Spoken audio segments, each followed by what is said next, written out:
പറ്റാത്ത രീതിയിലുള്ള അവർ അനുഭവിച്ചിട്ടുള്ള കാര്യങ്ങൾ എൻ്റെ അടുത്ത് പറയണത്. അതും എൻ്റെ അടുത്തേ പറഞ്ഞിട്ടുള്ളൂ, അമ്മയുടെ അടുത്തൊന്നും പറഞ്ഞിട്ടില്ല ഇപ്പോഴും. മനസ്സിലായി? അപ്പോൾ ആ ഒരു ഡിസിഷൻ ആയതുകൊണ്ടാണ് അത് ഒരുപാട് ഡ്രാഗ് ചെയ്തത്. പക്ഷെ അതാണ് എനിക്ക് എല്ലാവരോടും പറയാനുള്ളത്. നമുക്കൊരു സ്ഥലത്ത് പറ്റുന്നില്ല എന്ന് കണ്ട ആ സമയത്ത് ചിലപ്പോൾ എല്ലാവരും നമ്മുടെ അഗേൻസ്റ്റ് നിൽക്കുമായിരിക്കും, പക്ഷെ നമുക്ക് നമ്മുടെ കയ്യിൽ നിന്ന് കാര്യങ്ങൾ പോകുന്നതിന് മുമ്പ് അവിടെ നിന്ന് വിടുക. അല്ലാന്നുണ്ടെങ്കിൽ ഒരുപാട് കഴിയുമ്പോൾ നമുക്കത് ആർക്കും പറഞ്ഞ് കൺവിൻസ് ചെയ്യാൻ മിണ്ടാതെ കേൾക്കേണ്ടി വരും. That's all.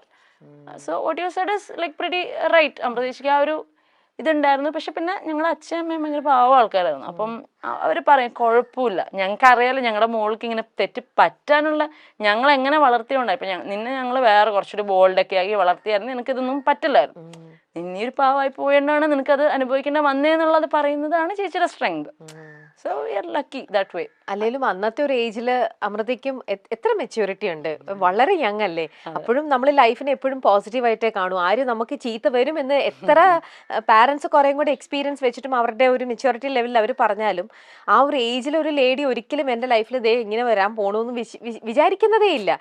എനിക്ക് നല്ലതായിരിക്കും വരുന്നത്, ഒരു ട്രൂ ലവ് ആണ്, എന്റെ ലൈഫ് നല്ല രീതിയിൽ ടേക്ക് ഓഫ് ചെയ്യും ഇതാണെന്ന് വിചാരിക്കും.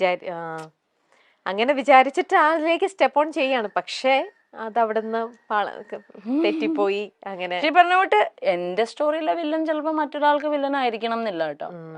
അവര് തമ്മിൽ ചേരായിരുന്ന കൊണ്ടാണ് അവരത് വർക്ക് ആവുന്നത്. മേ ബി പുള്ളിയാണെങ്കിലും അയാള് നല്ലതാണെന്ന് തോന്നുന്ന വേറെ ആൾക്കാരുണ്ടാവുമായിരിക്കാം. അതിനകത്ത് നമുക്കൊരു തെറ്റും പറയുന്നില്ല. ആള് ചെയ്യുന്ന നല്ലതൊക്കെ നല്ലതാന്ന് തന്നെ അപ്പോഴും പറയുന്നുള്ളൂ.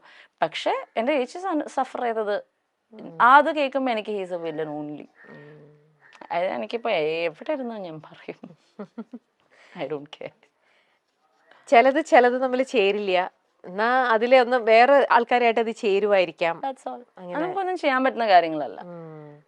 അപ്പൊ അതിനകത്തൊക്കെ ഈ പറഞ്ഞ പോലെ നമ്മളൊന്ന് സക്സസ്ഫുൾ ആയ സ്ട്രോങ് ആയി ഒന്ന് ജീവിച്ച് കാണിച്ചിട്ട് നമ്മൾ എന്തെങ്കിലും പറഞ്ഞാൽ അത് കേൾക്കാൻ ആൾക്കാരുണ്ടാവും.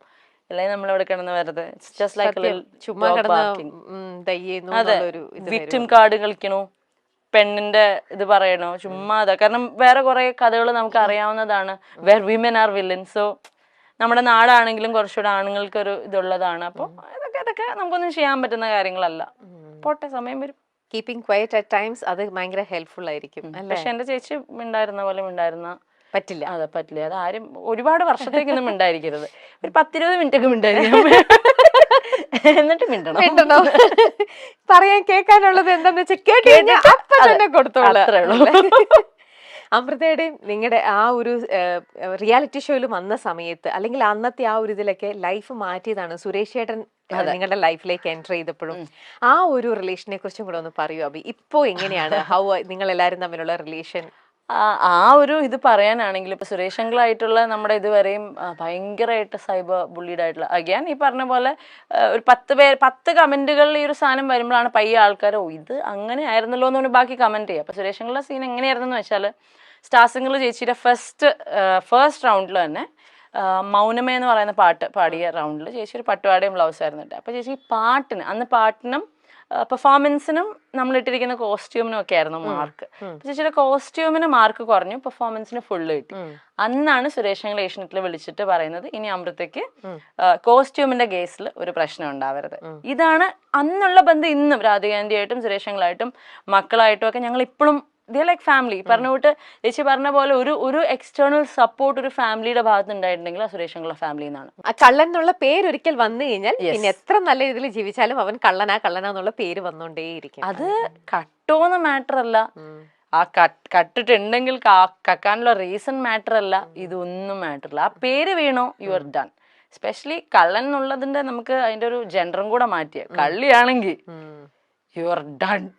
ഒരു പെണ്ണിനാണ് ഇത് പറ്റുന്നുണ്ടെങ്കിൽ, കാരണം അതിനകത്ത് ഇപ്പം നമുക്ക് ഈ പറഞ്ഞ പോലെ നമുക്ക് മാറ്റാൻ പറ്റുന്നതായിട്ടുള്ള കാര്യങ്ങളല്ല. ഇതൊരു പാട്രിയാർക്കൽ സൊസൈറ്റിയാണ്. ഇവിടെ ഇങ്ങനെയാണ്. നമ്മുടെ കേരളം അല്ലെങ്കിൽ ഇന്ത്യ കുറെ കൂടെ ഒരു മെയിൽ ഡോമിനൻസ് ഉള്ള സ്ഥലമാണ്. അപ്പം നമുക്കതിനെ വേണമെങ്കിൽ അറിഞ്ഞ് നമ്മുടേതായ ഒരു വഴി വെട്ടി വരാം, അല്ലാന്നുണ്ടെങ്കിൽ അതിനെ പൂർണ്ണമായിട്ടും അഗേൻസ്റ്റ് ആയി നിൽക്കുക, അല്ലെങ്കിൽ മനസ്സിലാക്കി നിൽക്കുക. അപ്പം നമ്മുടെ എവിടെയെന്ന് പറഞ്ഞാൽ being A woman, self earn ചെയ്ത് സെൽഫ് ഡിപ്പെൻഡൻ്റ് ആയി നിൽക്കുന്ന ഒരു പെണ്ണിന് ഇങ്ങനത്തെ ഒരു ടാഗൊക്കെ കിട്ടിക്കഴിഞ്ഞ് കഴിഞ്ഞാൽ അതിനകത്ത് നിന്ന് വരാനൊക്കെ ഭയങ്കര ബുദ്ധിമുട്ടാണ്.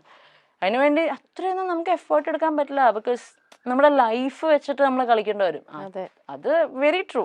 ആ ഒരു പേര് വീണ് കഴിഞ്ഞു കഴിഞ്ഞാൽ പിന്നെ അത് മാറ്റിയെടുക്കാൻ വർഷങ്ങളെടുക്കും. ഒന്ന് വരാൻ ഒരു സെക്കൻഡ് മതി, അതൊന്ന് മാറ്റി അതൊന്ന് ഹീൽ ചെയ്ത് എടുക്കണമെങ്കിലാണ് അതിന്റെ മുകളിൽ എത്ര ഡേയ്സ് എത്ര ഇയേഴ്സ് വേണം അല്ലേ? അതിനകത്ത് പക്ഷെ ആർക്കും ഒരു പ്രശ്നമില്ലെന്നേ. ഒരാളുടെ വീഴ്ച അല്ലെങ്കിൽ ഒരാളുടെ പെയിനിനാണ് നമ്മൾ ഈ മോക്ക് ചെയ്യുന്നത്. എന്തായി ഇപ്പോന്നൊക്കെയുള്ളൊരു ടോണ് അങ്ങനെയൊക്കെ പറയുന്നെങ്കിൽ അത് അങ്ങനെ പറയാനും വേണം ഒരു പ്രത്യേക ഒരിത്. എന്തൊക്കെ ആയിരുന്നു എന്നൊക്കെ ചോദിക്കുമ്പം എടാ നമ്മളിവിടെ ആകെ വീണിരിക്കുള്ളൂ, സ്റ്റോപ്പ് എന്ന് നമുക്ക് അവിടെ പറയാനുള്ളൊരു ഓപ്ഷൻ. നേരിട്ടാണെങ്കിൽ നമുക്കത് പറയാം. പക്ഷെ അതും നിങ്ങൾ എന്താണ് സിറ്റുവേഷന്റെ ഡെപ്ത് മനസ്സിലാക്കുന്നില്ല, അവിടുത്തെ റിയാലിറ്റി മനസ്സിലാക്കുന്നില്ല, നിങ്ങൾ എന്ത് ചെയ്തു എന്ന് മനസ്സിലാക്കുന്നില്ല. ജസ്റ്റ് റാൻഡംലി ഇങ്ങനെ പോവാ, ഒന്ന് കൊടുത്തേക്കാം, കമന്റ് ചെയ്യുന്നു, പോണു.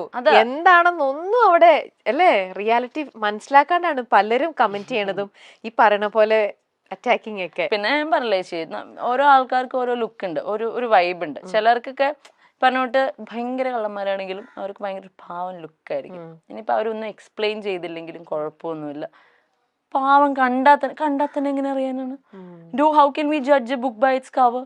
ഒരാളുടെ ലുക്കല്ല അയാൾ എന്താണ് ഇത് ചെയ്യുന്നത്. അപ്പൊ ഞങ്ങൾക്ക് എനിക്കൊക്കെ സ്പെഷ്യലി ഞാൻ മറ്റേ പട്ടിഷോ ജാട അഹങ്കാരി ഇതാണ്. എൻ്റെ അടുത്തൊരു ഇച്ചിരി നേരം സംസാരിച്ചിട്ട് തന്നെ അങ്ങനെ ജഡ്ജ് ചെയ്താൽ കുഴപ്പമൊന്നുമില്ല. അപ്പൊ ഞങ്ങളുടെ ഭാഗ്യത്തിന് എൻ്റെ ചേച്ചി പണ്ടൊക്കെ ഭയങ്കര സ്റ്റാർസിങ്ങിന്റെ സമയത്തൊക്കെ ഭയങ്കര വേറൊരു പേഴ്സോണ ആയിരുന്നു. പക്ഷെ അവരുടെ ലൈഫ് ആണ് അവർ ഇത്രയും ബോൾഡ് ആക്കി ഇത്രയും സ്ട്രോങ് ആക്കി എന്നുള്ളത് എത്രത്തോളമൊക്കെ നമുക്ക് കൺവിൻസ് ചെയ്യാൻ പറ്റും, പറയാൻ പറ്റും, പക്ഷെ കൺവിൻസ് ചെയ്യാൻ പറ്റില്ല. അപ്പൊ ഞങ്ങളുടെ ഇപ്പോഴത്തെ ഒരു ലുക്കും വൈബും വെച്ച് അഹങ്കാരികളാണ്. ഒരു രക്ഷയില്ല, അവരുടെ കയ്യിലിരിപ്പിന്റെ അവർക്ക് കിട്ടണം അല്ലേ? നമ്മളിപ്പോ ഇങ്ങനെ അതെ പോന്നോട്ടെ അത്ര ഒന്നും ചെയ്യാനില്ല അതിനകത്ത്.